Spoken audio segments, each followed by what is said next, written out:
अस्सलामुअलैकुम। Chapter number 6 के पास paper के एमसीक्यू सॉल्व कर रहे हैं, जिस तरीके से हमने दीगर चैप्टर्स के एमसीक्यूज़ को सॉल्व किया था। देखिए यहाँ पर 2001 का पहला एमसीक्यूज़ हमारे पास मौजूद है चैप्टर ग्रेविटेशन से। लिखा हुआ है the apparent weight of a person standing in elevator which is moving down with uniform acceleration will be. Apparent weight यानी कि फील करने वाला जो वेट होगा पर्सन के ऊपर, जो कि एक एलिवेटर के अंदर मौजूद है, और एलिवेटर कहाँ जा रही है? नीचे की तरफ जा रही है। तो जो वज़न महसूस करेगा इंसान वो कितना होगा? हमने यहाँ पर केस सीखा है कि अगर एक एलिवेटर हमारे पास मौजूद है और वो डाउनवर्ड जा रही है, तो इसके ऊपर जो नेट फोर्स लगती है उसका फॉर्मूला कुछ इस तरीके से होता है, that is M G minus A. तो माइनस साइन आ रही है यहाँ पर। जिस एक्सेलरेशन से बॉडी नीचे जा रही होती है उसमें से ग्रेविटी, यानी ग्रेविटी में से उस एक्सेलरेशन को माइनस करते हैं, तो हमारे पास यकीनन जो है वो नेट फोर्स जो है वो क्या हो जाएगी? कम हो जाएगी। तो हमारा जो वेट है वो भी क्या हो जाएगा? कम हो जाएगा। तो less than its weight on the surface of the अर्थ, ये हमारे पास जो है ना वो मौजूद है। नेक्स्ट देखिए लिखा हुआ है the apparent weight of a body in a satellite orbiting around the earth is always zero. तो अपैरेंट वेट जो सैटेलाइट में होता है, यानी कि स्पेस में हमारा जो होता है, तो वो ज़ीरो होता है, ठीक है ना, क्योंकि वहाँ पर ग्रेविटी एग्जिस्ट नहीं करती। इस वजह से अभी बहुत ज़्यादा फ्रीक्वेंट ये आपके पास एमसीक्यूज आने वाला है आगे भी। लिखा हुआ है above the earth surface if we go to the distance equal double the earth radius then the value become G, then the value of G becomes क्या हो जाएगी? क्या कह रहे हैं कि हमारे पास अर्थ इस तरीके से मौजूद है, सेंटर से लेके यहाँ तक का जो इसका डिस्टेंस होता है वो आर ई होता है। अगर हम इसके डबल टाइम्स ऊपर जा रहे हैं, 2 टाइम्स ऊपर जा रहे हैं, हमारी ग्रेविटी यहाँ पर क्या हो जाएगी? तो ग्रेविटी का फॉर्मूला आपको मालूम है क्या होता है? G M E over R E square. यहाँ पर अब ये तो अर्थ की सरफेस का फॉर्मूला है, जब हम ऊपर जाएंगे तो जी इस तरीके से इसको बताते हैं, कैपिटल जी एम ई। अच्छा, अब सेंटर से लेके डिस्टेंस देखेंगे तो सेंटर से यहाँ तक का जो डिस्टेंस है वो क्या हो जाएगा? 3 RE हो जाएगा, क्योंकि ये ऊपर वाला जो डिस्टेंस है ये 2 RE है और नीचे वाला जो डिस्टेंस है ये RE है। तो RE प्लस 2 RE कितना हो जाएगा? 3 RE। तो हम यहाँ क्या करेंगे? 3 RE और इसका स्क्वायर लगाएंगे तो क्या हो जाएगा? 9 RE, ठीक है ना, यानी कि 1/9। हमारा यहाँ पर जो आंसर होगा वो ग्रेविटी क्या हो जाएगी? बिकम 1/9, ठीक है ना, 1/9, क्योंकि ये लिखेंगे हम इसको कि g is equal to 1/9 of G, ठीक है ना, 1/9 ऑफ जी। 1/9 हो जाएगी। अगर इसी तरीके से हम अर्थ के इक्वल रेडियस ऊपर जाते तो 2 RE होता तो 1/4 हो जाता। अगर थ्राइस टाइम ऊपर जाएंगे तो 1 RE और ऐड कर देंगे तो 4 RE यहाँ पर होगा तो 1/16 हो जाएगा। तो इस तरीके से हम इसको सॉल्व करेंगे। आगे बताया जा रहा है artificial gravity is produce in space craft to increase the weight of astronaut, decrease the weight of astronaut over the state of weightlessness या overcome the friction of force of friction। तो space के अंदर जो artificial gravity की जाती है to over the come state of weightlessness, तो weightlessness की जो कमी है उसको पूरा करने के लिए वहाँ पर आर्टिफिशियल ग्रेविटी को क्रिएट किया जाता है। उसके बाद देखिए यहाँ लिखा हुआ है the dimension of G R. तो डायमेंशन जो जी की होती है वो होती है m-1 L क्यूब T-2।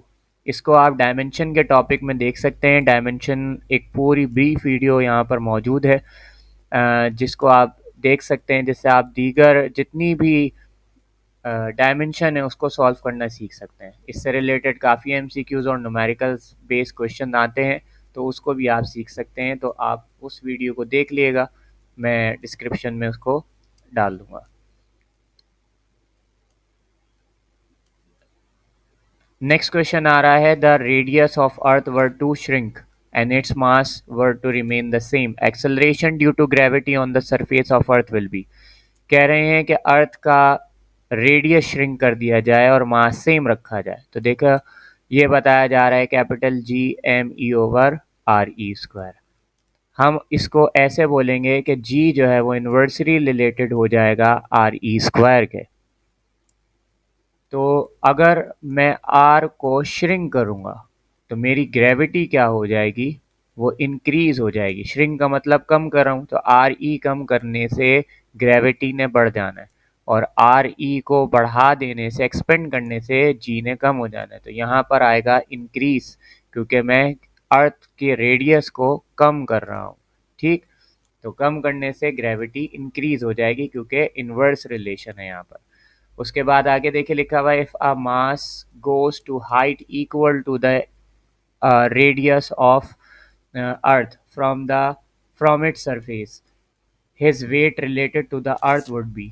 क्या बोल रहे हैं कि अगर आपके पास एक ऑब्जेक्ट है जिसका मास m है, अगर अर्थ के उतना ही ऊपर लेके जा रहे हैं, इक्वल लेके जा रहे हैं, तो आपको मालूम है यहाँ पर आर ई होगा और नीचे भी क्या होगा, आर ई होगा। तो R E plus R E क्या हो जाएगा, 2 RE हो जाएगा। तो ग्रेविटी क्या हो जाएगा, 1/2 RE का स्क्वायर जब हम करेंगे तो 1/4 आपके पास हो जाएगा, 1/4 टाइम्स ऑफ जी। लेकिन याद रहे यहाँ पर हमसे मास के बारे में क्वेश्चन किया जा रहा है, मास। ठीक है, वेट के बारे में, ग्रेविटी के बारे में बात नहीं की जा रही। तो मास के ऊपर कोई फर्क नहीं पड़ता, आप इसको कहीं पर भी लेके चले जाएं तो मास के ऊपर कोई फर्क नहीं पड़ेगा।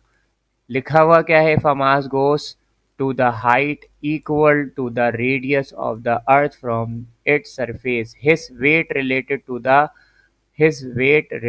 To the earth would become. यानी कि मास के ऊपर कोई फर्क नहीं पड़ेगा, लेकिन यहाँ पर क्वेश्चन कर रहे हैं वेट के हवाले से, तो वेट वही हो जाएगा जितनी ग्रेविटी चेंज होगी। तो ग्रेविटी कितनी हो रही है, 1/4, तो वेट भी हमारा कितना हो जाएगा, 1/4। ठीक, लेकिन मास हमारा सेम रहेगा।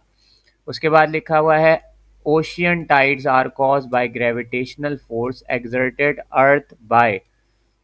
ठीक है ना, कौन अर्थ के ऊपर फोर्स लगाता है जिससे समंदर के अंदर टाइड्स प्रोड्यूस होती हैं, लहरें प्रोड्यूस होती हैं।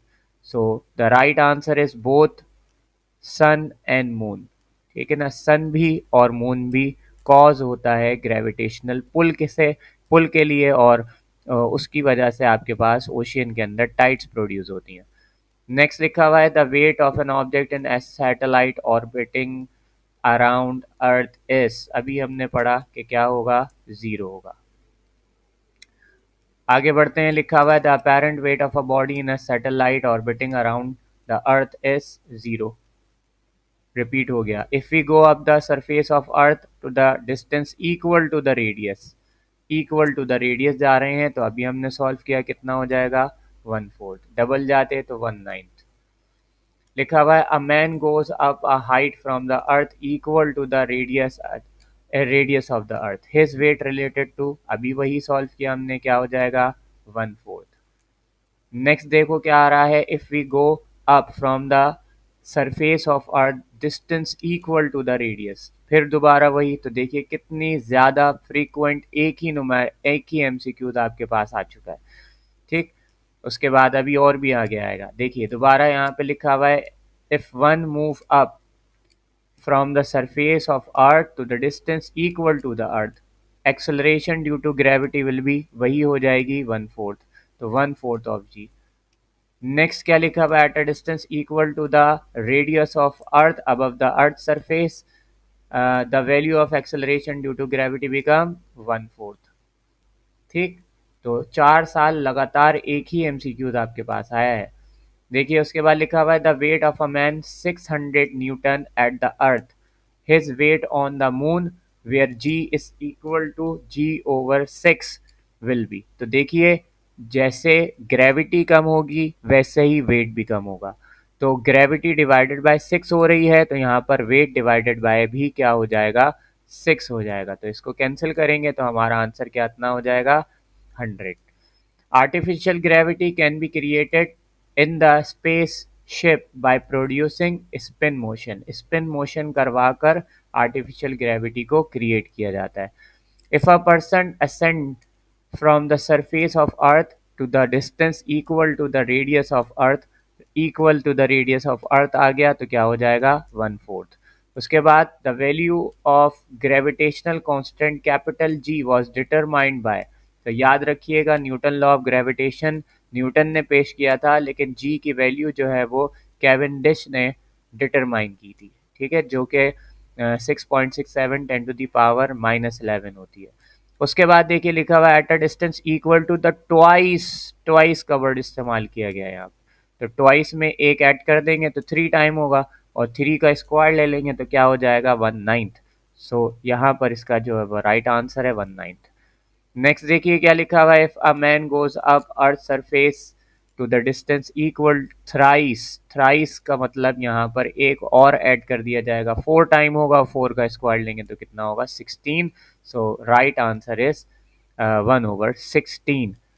उसके बाद the ocean tide are cause by, अभी हमने पढ़ा gravitational force for both moon and sun, ठीक। 2018 एंड 19 हमारे पास यहाँ पर मौजूद है। Artificial gravity in space craft can be created by spin motion, सही। तो देखिए कितने आसान आपके पास एमसीक्यूज आ रहे हैं। 2019 में the gravitational constant was determined bye experimentally, अभी हमने देखा क्या है कैवेंडिश, ठीक। तो 2019 तक के हमने यहाँ पर चैप्टर 6 के एमसीक्यू सॉल्व किए हैं। इसी तरीके से दीगर चैप्टर्स के भी एमसीक्यूज हमारे पास मौजूद हैं, वो हम सॉल्व करेंगे, तो उसको भी देखिएगा आप। और इस वीडियो को अपने फ्रेंड्स में भी शेयर कीजिए ताकि वो भी इससे फ़ायदा हासिल कर सकें। जज़ाकल्लाह।